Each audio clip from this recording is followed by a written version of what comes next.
Bienvenue sur la 65e édition de la Flèche Wallonne. Nous sommes le 18 avril 2001, 198,5 km au programme et nous sommes à environ 40 km de l'arrivée avec un groupe de tête composé de Basso, Paolini, Nierman, Decker, Moreno, Diashke, Garcia Alonso, Echebarria et Saloun.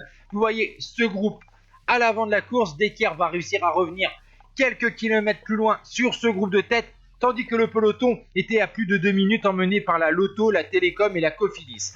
Alors que ce peloton était revenu à 1,25 au pied de la côte de Boïsso, eh bien le natif de Tirlemont, Rick Verbrugge, le leader de la formation Lotto, tente sa chance en solitaire. Gros rouleur, le champion de Belgique 2000 du contre-la-montre essaye de revenir en solitaire sur le groupe de tête qui a perdu quelques membres. Mais il reste quand même de sacrés bons coureurs comme Ivan Basso, 23 ans, de la Fassa Bortolo, équipier de Dario Frigo et de Casagrande. Il y a aussi Diashke, 8e de Paris-Nice, Echebarria, 7e en 2000 ou encore Saloun, un coureur de la formation Banesto. Malgré la présence de Paolini de la Mapei à l'avant de la course, eh bien ses équipiers Bettini et Bartoli tentent leur chance pour essayer de revenir devant, mais ils sont neutralisés par les équipiers de Rick Verbrugge, notamment Mario Hartz. Du côté de Verbrugge, eh bien il est revenu à l'avant de la course sur le groupe de tête où figure Decker avec Nierman, Paolini, Saloun ou encore Dario Frigo et Echebarria. Nous sommes dans la côte de A1, 5,7% de moyenne, mais les passages les plus difficiles sont au pied et alors Rick Verbrugge accélère dès ses passages à 10%.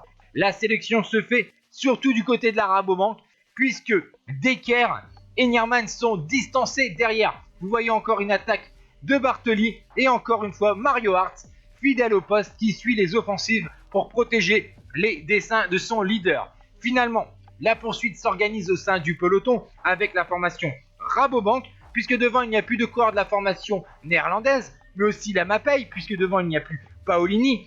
Pourquoi Michael Bogert? Parce que Michael Bogert est en grande condition en cette année 2001. Il a remporté la Flèche Brabançonne, mais également la Semaine Catalane. Du côté du groupe de tête, c'est surtout Rick Verbrugge qui fait un gros travail pour essayer de maintenir une belle avance sur un peloton où on voit son ancien équipier Geert Verheyen imposer un gros rythme. Il ne reste plus que 38 secondes d'avance pour le quatuor de tête au pied du mur de 8, 1300 mètres à 9,9% avec ses rampes à plus de 20% dans le virage Claudie Criquelion.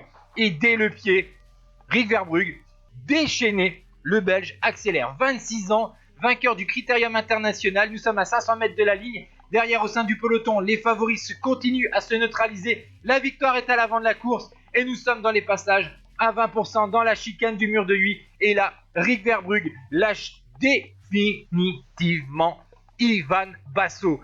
Et Rick Verbrugge fonce vers la plus grande victoire de sa carrière en costaud. Deuxième de l'édition précédente, c'est véritablement le seul favori qui a assumé son statut sur cette Flèche Wallonne. Il est revenu en costaud sur le groupe de tête. Il a emmené le groupe de tête jusqu'au pied du mur de 8. Et dans le mur de 8, il a lâché tous ses adversaires et remporte donc cette 65e Flèche Wallonne avec 5 secondes d'avance sur le jeune Italien Ivan Basso. On va se concentrer sur les autres favoris. Là, ils finissent à 21 secondes. Echebarria, Casagrande et Frigo notamment. Superbe victoire de la formation Lotto et un nouveau Wallon qui s'impose sur la Flèche Wallonne après Claudie Criquelion. Voici donc le top 10. Verbrugge, Basso, Diashke, Saloun, Echebarria, Casagrande, Frigo, Rebellin, Bogert et Luttenberger.